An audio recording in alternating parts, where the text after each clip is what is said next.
Cette vidéo est destinée à ceux qui veulent commencer à dessiner. Le matériel de base pour les débutants, crayon de papier, gomme papier. Oui, mais quel crayon de papier?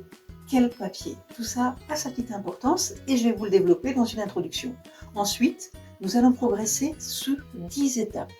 On va partir d'un document photographique qui représente un objet basique.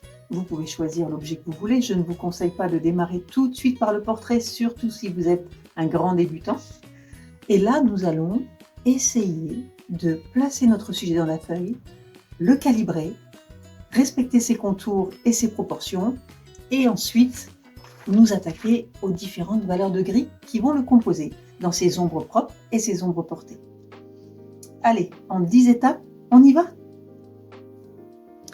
Dans cette introduction, nous allons d'abord commencer par la présentation des crayons de papier, parce que, d'une manière générale, vous avez tous eu à l'école le crayon de papier HB, qui vous permettait déjà de faire des choses magnifiques, je n'en doute pas. Et là, je vais vous montrer que avoir plusieurs duretés de crayon de papier va vous faciliter votre travail de dessinateur. Donc, je vous présente la gamme des crayons H. Ici, on a un de H. Que signifie ce H? Il signifie hard, ou en français dur, ou pointe sèche. Moi, je m'en sers pour les lignes de construction. Il nous permet d'avoir des grilles assez légers, sans appuyer. Ainsi, vous pouvez jeter les premières lignes de construction de votre dessin sans noircir votre page et, si vous n'appuyez pas, et c'est ce que je vous conseille, sans griffer votre papier. Donc pour moi, les crayons H ou hard nous aident à bâtir les lignes de construction et, grâce à son grisé très léger, à apporter les tonalités, les valeurs de gris les plus douces. Je vous conseille également de vous servir de votre crayon HB. Il est déjà un petit peu plus gras parce que ce B qui vient se rajouter signifie bold, ou tendre, ou gras. La mine devient donc plus tendre. Elle nous amène beaucoup plus rapidement des tons foncés qu'on peut dégrader en appuyant moins fort. Ici, j'appuie fort et je relève la pression de mon crayon progressivement. Je peux déjà gérer des dégradés et aller assez loin dans les sombres. Et il me sert aussi, à partir du moment où j'ai validé la forme de mon objet, à réaffirmer mes contours un peu plus forts par rapport à mes premières lignes de construction. Ensuite, nous avons les crayons B. Et là, on va monter au niveau des chiffres. 2B, 3B, ici donc c'est un 3B, 4B, 5B, 8B, ça peut monter très très haut comme ça. Plus vous allez monter dans les B, dans les gammes bold, tendres et grasses, plus les noirs vont être intenses. Et vous remarquez qu'on comble vraiment le papier avec la matière qui est la graphite. On voit aussi que la pointe s'écrase beaucoup plus rapidement dans ce crayonné et qu'on peut l'estomper, mais que déjà là, la charge de cette matière plus grasse peut aussi nous amener à avoir des bavouilles un petit peu partout. C'est à ce moment-là que la gomme peut entrer en compte pour créer des rayons de lumière. Moi, j'utilise ces crayons B à la fin de mon travail, justement pour qu'ils ne noircissent pas tout et qu'ils viennent poser les sombres là où j'en ai vraiment besoin. Certains de mes élèves me disent en dessin, mon meilleur ami, c'est la gomme. Et je comprends, bien sûr, au départ, on gomme beaucoup, on commet des erreurs, on a besoin de rectifier, et sans la gomme, là, on est perdu. Moi, j'utilise particulièrement cette marque, gomme plastique, pour effacer le crayon de papier. En général, je les martyrise en cours de route. Et entre autres, là, je vais vous montrer que je les coupe de manière à obtenir des arêtes très tranchantes et fines lorsque j'ai besoin de récupérer des filets de blanc, par exemple pour une chevelure. Démonstration.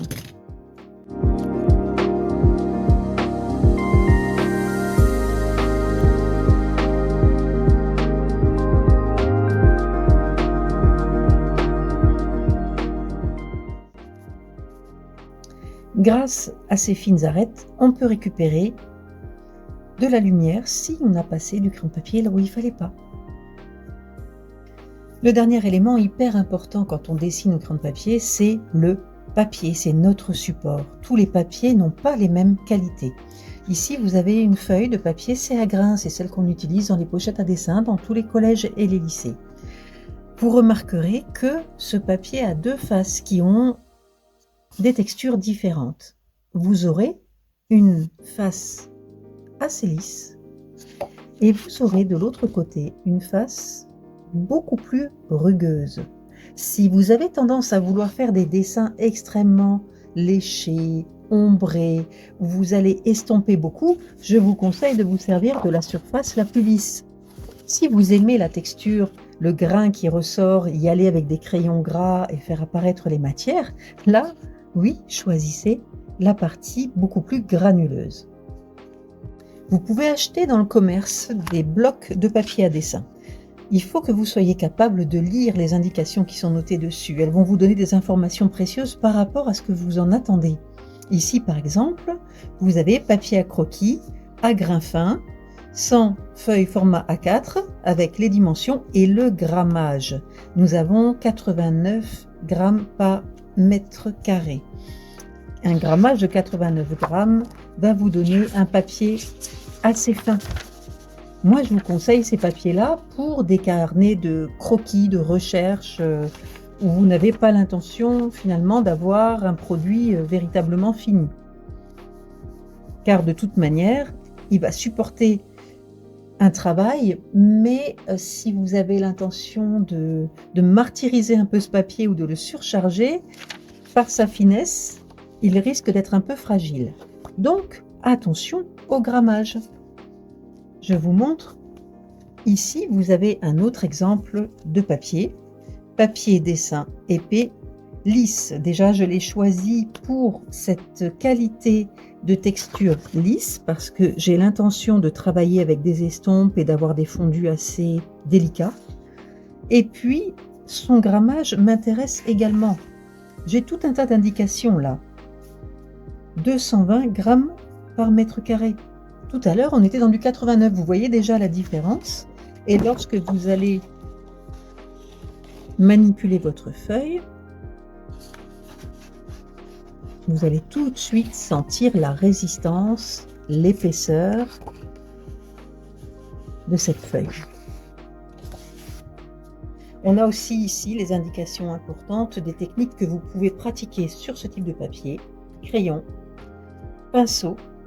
Donc il reçoit aussi bien les techniques sèches que les peintures, la plume, le rotring ou les feutres à pointe fine pour ancrer en noir. Donc sur chaque type de calepin à dessin, vous allez pouvoir obtenir tous les renseignements dont vous allez avoir besoin. Ici, on a un 160 grammes par mètre carré. La dimension est indiquée. C'est pour du croquis, papier à dessin et esquisse. Vous voyez que sur celui-ci, il n'y a aucune annotation sur des techniques humides. Donc attention, si vous avez tendance à vouloir aquareller après, méfiez-vous, il risque de ne pas être apte à supporter l'aquarelle. Allez, maintenant, on démarre le projet. La première étape de votre travail de dessin va être de bien orienter votre feuille de papier.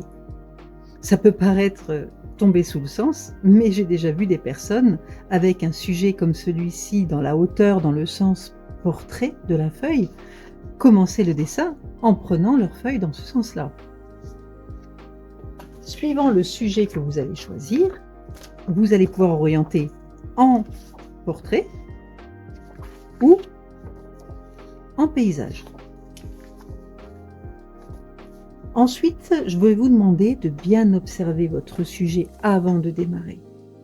Ici, vous avez un objet qui a un corps plein et on a tendance à se focaliser sur ce corps et à oublier qu'il va également y avoir des petites parties importantes qui vont se projeter vers l'extérieur. Ici le bec et ici la poignée.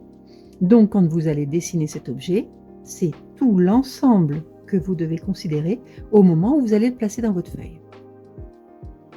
Ici, nous allons faciliter le travail en travaillant à l'échelle 1 sur 1. On va ni agrandir, ni rapetisser cet objet. Alors, la première des choses à faire, c'est de tracer la boîte dans laquelle cet objet pourrait tenir entièrement. Donc, je ne me sers pas de règle, on va tracer à la main et on va dessiner un rectangle qui va toucher les contours extérieurs de cet objet. Cela va nous donner une forme rectangulaire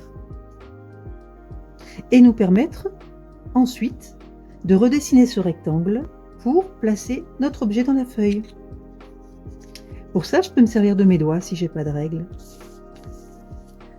Les doigts vont vous servir à prendre des mesures.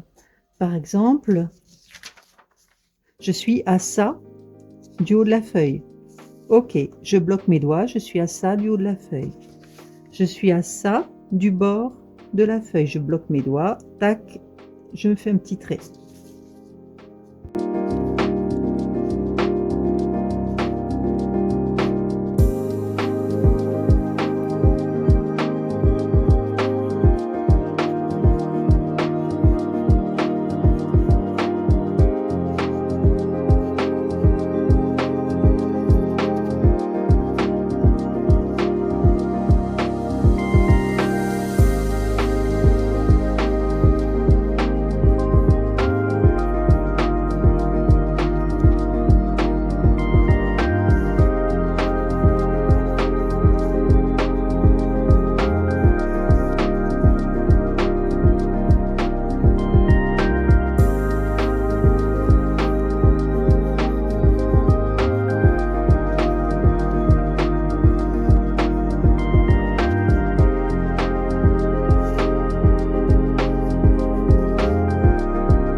Voilà, j'ai bâti le corps de mon objet.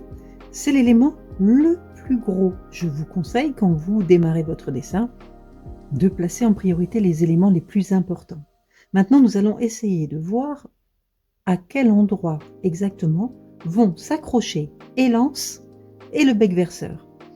Pour cela, je peux me servir des vides qui apparaissent par rapport à mes lignes de construction.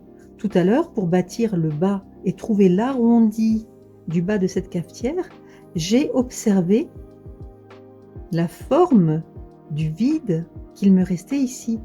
Il est parfois plus facile de dessiner le vide autour de l'objet que l'objet lui-même. Alors cette anse, eh bien, si nous sommes ici et que je suis dans la descente, j'essaie d'estimer la longueur de ce petit morceau. Ce point-là va me donner le top départ de la projection de l'anse qui est remontant. Il n'est pas droit, il est légèrement remontant. Alors je vais moi aussi projeter, alors sans appuyer, je vais projeter une ligne et je sais exactement où m'arrêter puisque j'ai construit la boîte dans laquelle tout l'objet doit entrer. Vous voyez, c'est à ce moment-là que ces lignes de construction qu'on a posées au départ vont nous aider à calibrer notre objet. Lorsque je ne sais pas où se termine une ligne, je ne la continue pas. J'attends d'avoir des informations supplémentaires. Ces informations supplémentaires, je vais aller les chercher en continuant à construire le haut de mon objet. Et ensuite, pour trouver cette longueur, je tracerai une autre ligne de construction qui va m'isoler un rectangle ici.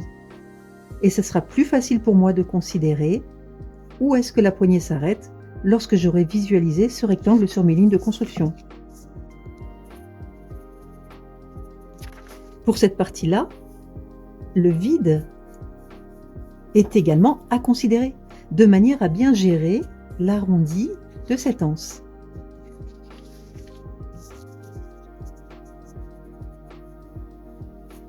Je me permets de faire plein de traits.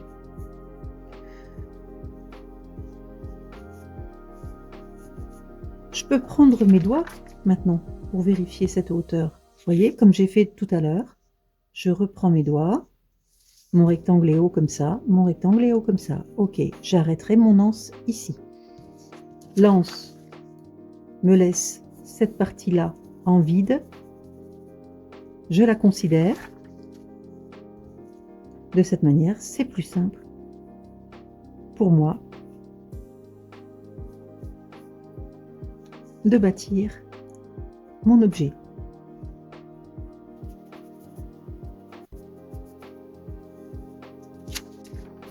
Vous voyez? Le bec verseur maintenant. C'est le même principe.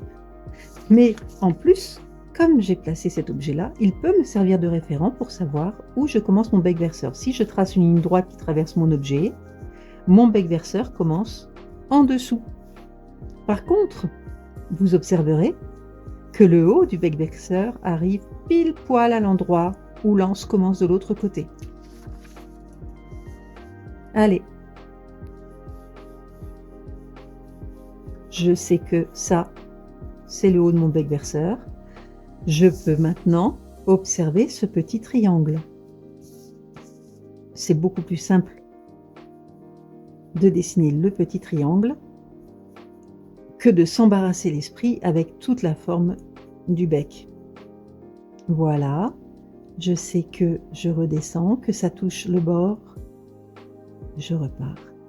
Et maintenant, la question est, où est-ce que je m'arrête ici?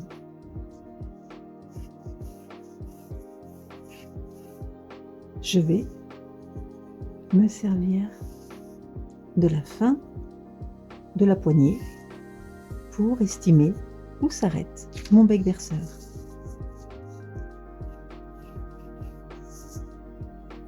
Hop, je le dirai par là. Et maintenant, j'ai le point de départ, j'ai le point d'arrivée, je relie. Et voilà. On peut partir sur cette base.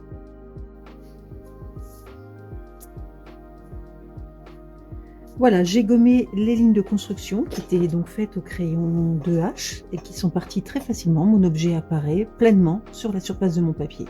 Il est temps maintenant de mettre quelques détails supplémentaires.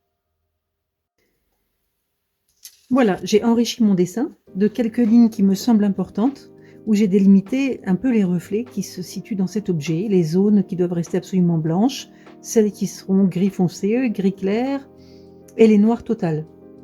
À partir de ce moment-là, je sais quelles sont les zones dans lesquelles je ne dois pas mettre de graphite. Je vais toujours garder mon crayon 2H avec lequel j'ai déjà beaucoup travaillé et je vais griser l'ensemble des zones qui ne sont pas blanches. J'ai mis une fine pellicule de gris sur l'ensemble de l'objet, sauf sur les zones qui sont blanches. Et maintenant, je peux déjà faire un premier passage d'estompe. Donc là, je me sers d'un essuie-tout, ça peut être un mouchoir en papier. Je suis au plus proche des outils qu'un débutant pourrait posséder, parce que plus tard, si ça devait devenir une technique que vous aimez pratiquer, vous pourrez vous acheter des estompes papier et des gommes, crayons, enfin, ce genre d'objet qui va vous faciliter la vie. Mais pour l'instant, on reste dans le matériel de base. Maintenant, je vais continuer à monter mes valeurs et là, je vais prendre le crayon HB et je vais monter les sombres en partant du haut. À partir de ce moment-là, je vais commencer à utiliser une feuille de papier qui va me servir de sous-main parce que j'ai mis de la graphite sur mon papier et je ne veux pas, avec ma main, en étaler partout. Donc à partir du moment où vous noircissez, vous protégez le dessin pour pouvoir continuer le travail.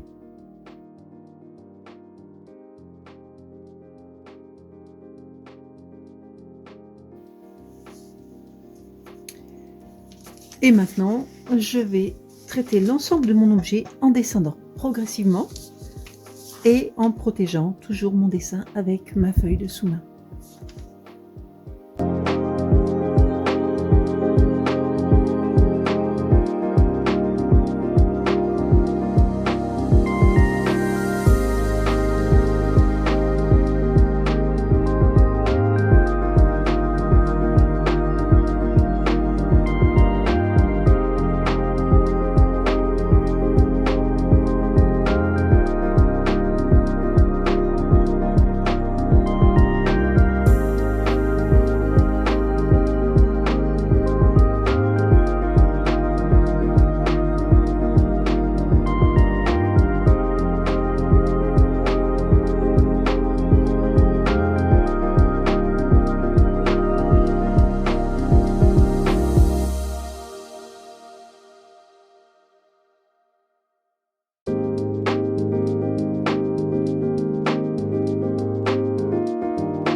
À ce niveau-là, on peut déjà commencer à poser l'ombre.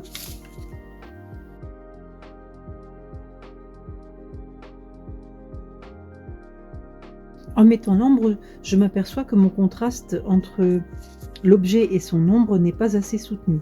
Ce qui veut dire qu'un passage supplémentaire de graphite le long de l'objet serait le bienvenu, de manière à ce qu'on obtienne le même contraste sur le dessin que sur la photo. Il y a plusieurs endroits sur lesquels un manque de graphite peut être remarqué. C'est à ce moment qu'on va pouvoir refaire un petit passage. En ajouter sur le haut du bouchon également. Nous avons laissé des lumières, j'ai laissé des lumières un peu trop importantes. Je peux me permettre de réévaluer mon analyse. C'est toujours plus simple de devoir remettre un petit peu de sombre que d'avoir perdu des lumières. Donc je frotte maintenant mon crayon très délicatement sur le papier puisque je viens renforcer quelques ombres. Voilà, je vais prendre mon crayon 3B pour assumer encore un peu plus les noirs très profonds de certaines zones de l'objet.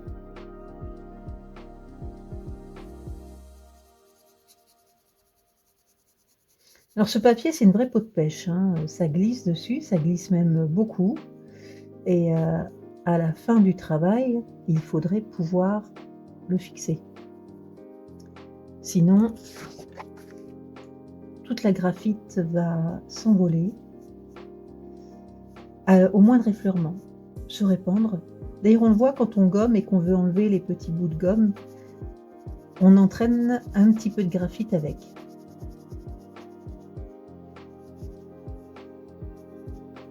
Ici. Alors là, je vais quitter le 3B, je reprends le HB. Je ne fais que jongler entre mes crayons. Quand je veux un noir absolu, je prends le 3B. Quand je veux du foncé, je prends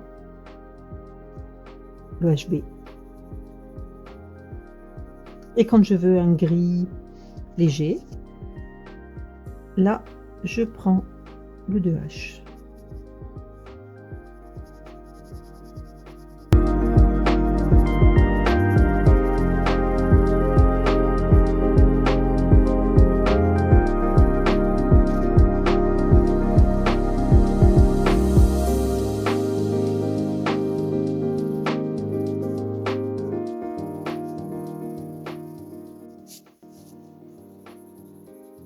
Vous voyez que j'hésite pas à croiser quand je dépose la graphite, puisque je sais que je n'irai estomper avec mon essuie-tout et que ça va entraîner tout ça dans une forme de douceur après.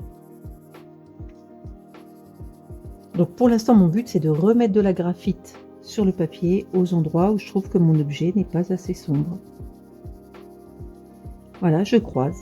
On sait que le système de hachure est un système également recevable et largement pratiqué pour apporter des valeurs de gris dans un dessin. Plus vous allez apporter de contraste à certaines zones et plus la sensation de lumière et de brillance de l'objet va se mettre en place. Sans contraste, vous allez passer à côté de votre aspect brillant.